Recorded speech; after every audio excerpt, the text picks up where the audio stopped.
No tak dobrý den, dneska se koukneme na zápasy, jaký se budou hrát zítra 29.1. T-Sport Extraliga. Dnes na Baník, Ostrava B a Trenčín. To by mohl vyhrát Baník. Teď jdeme na Ligu mistrů. Aston Villa Celtic.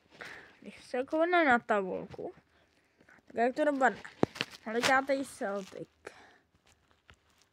Ježišmarja. Celtic je 18. Postupuje. Takže Aston Villa asi má vyhráno. Nejsem si jistý. A Barcelona, Atalanta. Možná mohla vyhrát Atalanta. Nejsem si jistý. Ale nefaním Barce, ani Atalantě, ale přeju to spíš Atalantě, protože vědět, že Barca už postoupí prostě. Atalanta vyhrála, tak už stejně 8 do 8 finále. Takže asi tady přeju asi tý Barce víc. Dejte asi nemusím komentovat, tady ve hře už je Slovan Bratislava. To je úplně jasný. Teď to nebude ani komentovat, to má jasný reál. A ten měl Dinamo Zářeb. No jako nevím. Jak by to jako mělo být. Ale asi AC Milan je trochu lepší. Takovou hodně. Oni jsou 26. Oni kdyby vyhráli, tak si postupí, ale Spartička už nepostoupí. To je smutný. A Dortmund Šachtar. Tady to přeju Šachtaru Doněck. Tady to mám vyhraný Girona, to vám říkám na rovinu.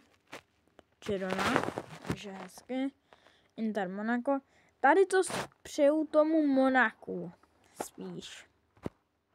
No, tady to přeju Monaku. Fakt to přeju Monaku. Juventus Benfica. Komu bych to měl přát jako?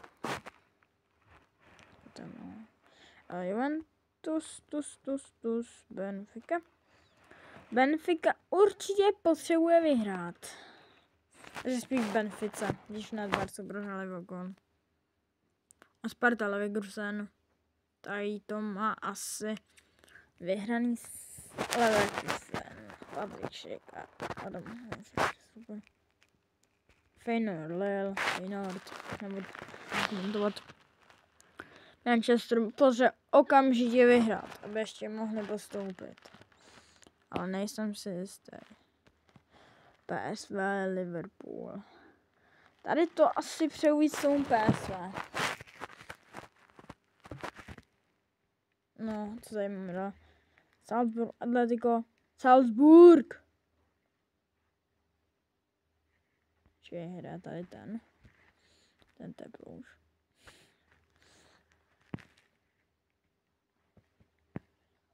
V rámci je tady Bičabu. Tady není Bičabu. No tenhle. Já jsem se chtěl kouknout.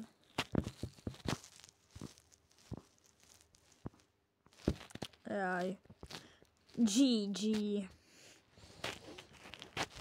Takže tady má asi Atletico. Stuttgart, Lipsku to přeju. Si kouknu Lipská soupiska.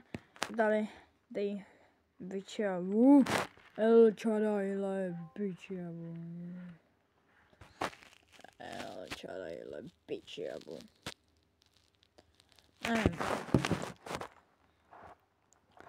No, a ještě Stuttgart a PSG, tady to má určitě PSG. Dneska to nebylo moc dobrý, no, protože nejsou výsledky.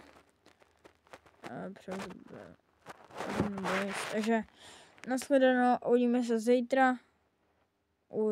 zítra a bude nový videjko. Tak nashledanou.